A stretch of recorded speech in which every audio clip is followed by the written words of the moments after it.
හයි යාළුවනේ හැමදාමත් ඕගොල්ලන්ගේ මුවගට සිනාවක් ගේන්න උත්සාහ කරපු මම සුරංග සතරසිංහ අද ඕගොල්ලන්ට කියන්නේ වෙනත් කතාවක්. ඒක හිනාවෙන් ඉවරන කතාවක් නෙමෙයි. ඕගොල්ලන්ට මේ පේන්නේ නවගම රණාලේ තියෙන මේ 710 මල්ටි ෂොප් කියන මගේ වෙළඳ ව්‍යාපාරික ස්ථානයේ. ඒක කුඩා ඇඟලුම් ව්‍යාපාරික ස්ථානයක්. 2025 නොවැම්බර් මාසයේ 29 වෙනිදා දැහැළුණු මහා ධාරානිපාත වර්ෂාවත් එක්ක ඇතිවිච්ච මහා ගම් වතුර.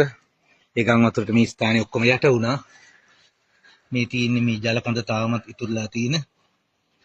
අද දෙසැම්බර් මාසේ 1 වෙනිදා අද වෙනවටත් මේ ව්‍යාපාරික ස්ථානේ ඔක්කොම ජලයෙන් යට වෙලා මේකට ආයෝජනය කරපු සියලුම දේවල් විනාශ වෙලා මේ වතුරේ පාවෙමින් තියෙන්නේ මේ සේරම බඩු භාණ්ඩ.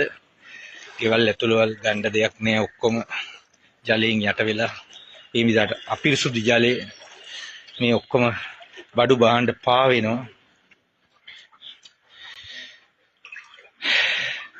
බොහොම ටිකක් තමයි දේවල් ඉතුරුලා තියෙන, අනිත් ඒවා ඔක්කොම විනාශ වෙලා. ලංකාවේ කාටවත් අත්විච්ච ඉරම බොහෝ දෙනෙකුට අත්විච්ච ඉරම අපිට අත් වුණා. ඉතින් අපි මේ අවස්ථාවේදී මෙතෙන්දී මේ ස්ථානය අතහැරලා අපිට ජීවිතේ යන්න තිබුණා.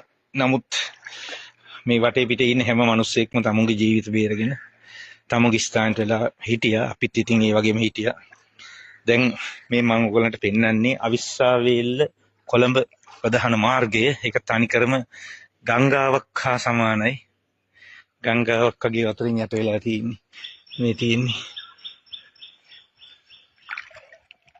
ඉන්න අපේ ව්‍යාපාරික ස්ථානයේ. මගේ නෝන උට්ටෙලා ඉන්නවා. අර සුරතල් බල්ලත් ඉන්න බලාගෙන.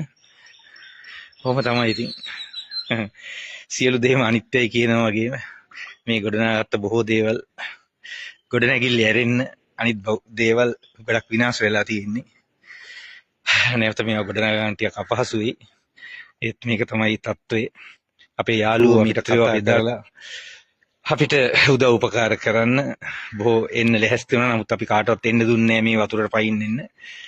අපි මේ හැම දෙයක්ම අපහසුයෙන් වුණත් දරාගෙන සතුටින් හිටියා. ඔකයි තත්ත්වය. දැන් තියෙන තත්ත්වය අනුව මෙතනින් එහාට තමයි අමාරුම කොටස තියෙන්නේ. මේවා සුද්ධ පවිත්‍ර කරන කොටස ඊටම අපහසුයි. බොහෝ දේවල් නැති වෙලා ගින් තියෙන්නේ. ඔව්, ව්‍යාපාරයේ අඩපණ වෙලා තියෙන්නේ. දැන් මේවා නැවත ගොඩනගා ගන්න ඉතින් ලොකු උත්සාහයක් ගන්න ඕනේ. මේක තමයි තත්ත්වය. ඉතින් මේකට අපි මුහුණ දෙනවා.